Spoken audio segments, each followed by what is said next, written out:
this campaign is about the economy and jobs and nothing more. So, for all those fanciful things that they claim they could not do in 8 years, but they can do in 4 years with Dr. Bawumia, it boils down to the economy and jobs. And I was very happy when she said that their manifesto is in 3 phases: what they met, what they have done, and what they will do.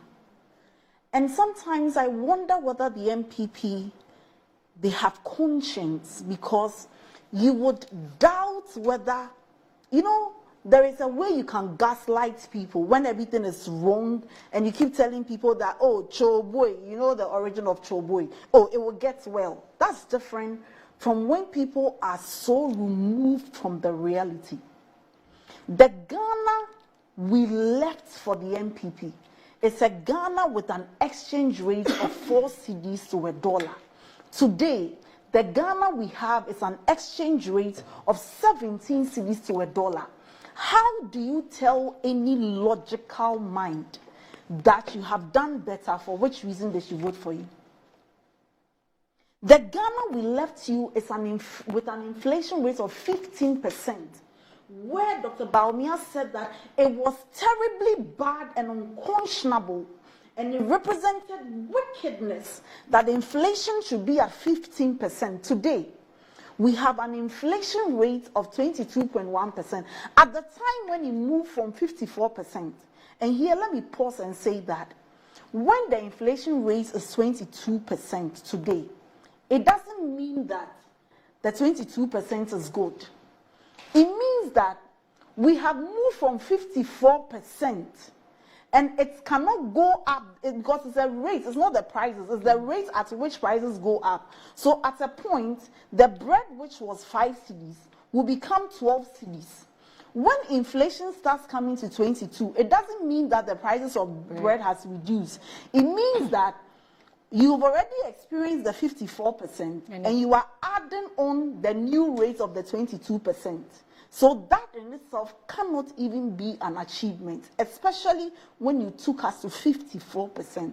That is the Ghana that we have now. Oh, but it's an achievement when the rate slows, or the rate slows down. From where? It's anticlimax. You've got to 54% and you're now declining. It doesn't mean that you are doing something to make the lives of the people better, because you got to that mess already. Now, public debt. Dr. Bawumia is on record to have rented every university lecture room or lecture hall in this country. That it was so unconscionable that the public debt from Nkrumah's time to President John Mahama's time has to be 120 billion. And that if they had access to those monies, there will be no community that will have a water and toilet problem. That they would have built 1,000 factories. This man was speaking so loosely, as if he was speaking to school kids.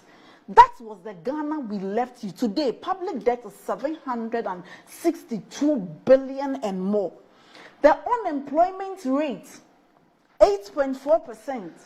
You said it was so bad. Today, it is at 14.7%. You see, all these things, one would say that maybe they are data and statistics. And I will not behave like Dr. Bawumia and say, I don't believe in the statistics churned out by the Ghana Statistical Service. So I'll go with their own statistics. Annie, do you know that over 850,000 people have been pushed down the poverty lines? These represent human lives that were not considered poor. But because of your mismanagement, you have pushed them down the poverty line. Today, they represent the poor people. 1.7 million people are multidimensionally poor. This is by the Ghana Statistical Service. Your favorite Calipo, which you were drinking, and you were doing the Calipo challenge. Recently, Dr. Bawumia started the coconut challenge. Nobody followed him. Because coconut that was 50 pesos, it's now 7 cedis. And so even if your food soldiers decided to do the coconut challenge, and they decided to do it morning, afternoon, evening, Before they add the price of kenke, which is 5 cedis, 7 cedis, and they add the price of fish, they would have been spending 100 cedis. So they cannot join the challenge. So the challenge failed. The coconut challenge failed. The campaign message is about the fact that the people who led us into the mess, the people who told us that 4 cedi to $1 was so bad, and today it's at 17 cedis, cannot all of a sudden make a 360-10 and tell us that, you know what? Dr. Bawumia was part of the government as head of the economic management team. He supervised the worst depreciation of the currency. That today, young people who cannot get jobs is the doing of Dr. Bawumia as the head of the economic management team. That many people whose businesses have collapsed because of the debt exchange, the pensioners who are dead, the people who cannot have access to their government bonds, and people are dying, some are in wheelchair. Recently, you saw the Kama CEO who just lost his life. Before that, his last words were that, I worked, I saved, I did not live an extravagant life. I was told that I should put my money in an investment. Today, I cannot even afford 1,000 cedis. At my matriculation, that man was our guest speaker because he had accomplished. You have come to impoverish over millions of Ghanaians because why? You overborrowed. The man who told us that we don't need to borrow because he has worked at the Bank of Ghana. And it's true, he went to the Bank of Ghana and printed in excess of 77 billion cedis for an election, causing our inflation to be where it is and the economic mess. It's telling us that in our manifesto, you know what? We have some beautiful policies. In fact, I have some apps I want to launch and keeps launching up upon the other. But I do not have the mental capacity and the administrative fortitude to make this country better. At least, Annie, if you cannot make the country better, if you cannot make the country what you said you would do, because let's say you made those promises on the campaign platform, you don't make it worse. Because the John Mahama you criticize and called incompetent and called people to join you to say that this man, you vilified him so much, is the John Mahama that people wish they were still buying the dollar for 4 cedis. Today, many businesses will wish the dollar was still 4 cedis. Many people will wish that they had John Mahama because nobody touched the savings of people. Everything is not well, and so the campaign is about the economy. And Dr. Bawumia has conveniently moved away from economy, from jobs, from hardships, and it's everywhere launching apps. He has said that you're failing to see the linkage between digitalization and the economy. What is digitalization? What he is doing is launching apps. If there is any direct correlation between the economy and launching apps, why has he not launched an app to stabilize the city? Because that is the foundation of every problem we have in this country. And he knows that as someone who holds a PhD in economics and has sat in economic management meetings. At least gov't told us that he and Ken Ofiriata were the magic ones. So why has he not launched an app? Because that is the foundation of the economy. Your credit score will be linked to your ability to purchase. Ask Loretta whether she's been able to buy Wache from the credit score that has been launched. Many young people can't find jobs. We live in the country where we are sitting on a time bomb. Everything is not going right. When you go outside Ghana, Accra, Annie, I've been to all 276 constituencies in Ghana, including Guam, making 276. Where the NDC started rural electrification and ended, your government has done zilch.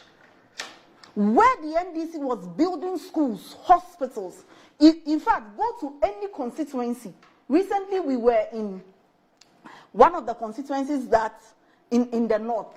The chief said that if you take the NDC out or the development of the NDC out of the constituency, they will go back to creation. Because they are light, they are schools, they are church compound, they are roads, their water system. Everything was the creation and the doing of the NDC. So the campaign message is simply that Ghanaians are going into an election with two major political parties. One person's logic is that my government has failed, which is Dr. Bawumia.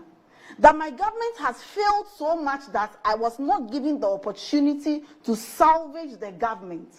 That this government is so bad that their policies are so excruciating and bad. And so you forget the bad government, which I am part of, and vote for me to come and right the wrongs of the government I'm part of. So he's telling you as part of his campaign message that the e-levy which we introduced, and as head of the economic management team, Kojo Oponkuma told us that he was part. He will scrap it. The COVID levy which they introduced, he is promising to scrap. The betting tax which they introduced as head of the economic management team, he says that, you know what, you continue to suffer within this time. 26 days into the election, you continue to suffer. It is not, I mean, it is okay if you can afford food. I have some magic wand, but I cannot solve the magic wand because maybe Cinderella has not released the shoe. The joke and how we have reduced governance to. Ghanaians have the option to choose between the visionary John Dramani Mahama, whose vision and love for this country has shown when he was in power. President John Mahama may not be perfect and may not have been perfect, but President John Mahama over the years has demonstrated that if there is any leader that loves Ghana and is committed to the huge transformation of this country, it is him, John Mahama. Why do I say that? But you can say same about Bawumia. May not be perfect. I mean, recently we were crying over the kidney challenge with dialysis. Is that he has not accepted responsibility for this government. Is that the only problem you have? No, but how do you attribute the successes of a government to someone who says that I'm not part of the failure? You can only be that, yes, I accept responsibility for this. I could have done it better. I have done A, B, and C. He says that I am not part of this government because I don't take the ultimate responsibility. So you cannot come back and say. No, he can never say he's not part of this government. The only thing you can credit him with is as chairman of the police council. You've seen police brutalities to the Democratic Hub and everything. Have you heard him speak about it? The point I'm making is that as electorates, as Ghanaians, I want to say that elections have consequences. And though political parties may not be perfect, it is important that you weigh the benefits and the disadvantages and make a choice. Because speaking for President Mahama, I can tell you that in the area of health, the NDC and President Mahama, at the time of accounting to the people of Ghana, could boast of the UGMC, the Bogatanga Hospital, the Ridge Hospital Phase 1, the Dodowa Hospital, the Bank of Ghana Hospital, the Maritime Hospital, and many more hospitals which we were almost operationalizing before we left power. That is the track record of the NDC today. Agenda 111. Where is Agenda 111? Where is it? Free kidney dialysis. Where is Agenda 111? It's coming. It's coming after 8 years. It's coming up. They're building. Where? At various stages of completion. So we are comparing a man and the political party that has 8 years and can show you regional hospitals, quaternary hospitals. As for district hospitals and polyclinics, we don't mention them. Because we have so many to our credit. We are talking about monumental investment in health. The NPP has zilch, no single regional hospital to their credit, no single quaternary hospital. When we had COVID, it took the vision of the NDC to sustain. That is the choice the Ghanaian people have to make.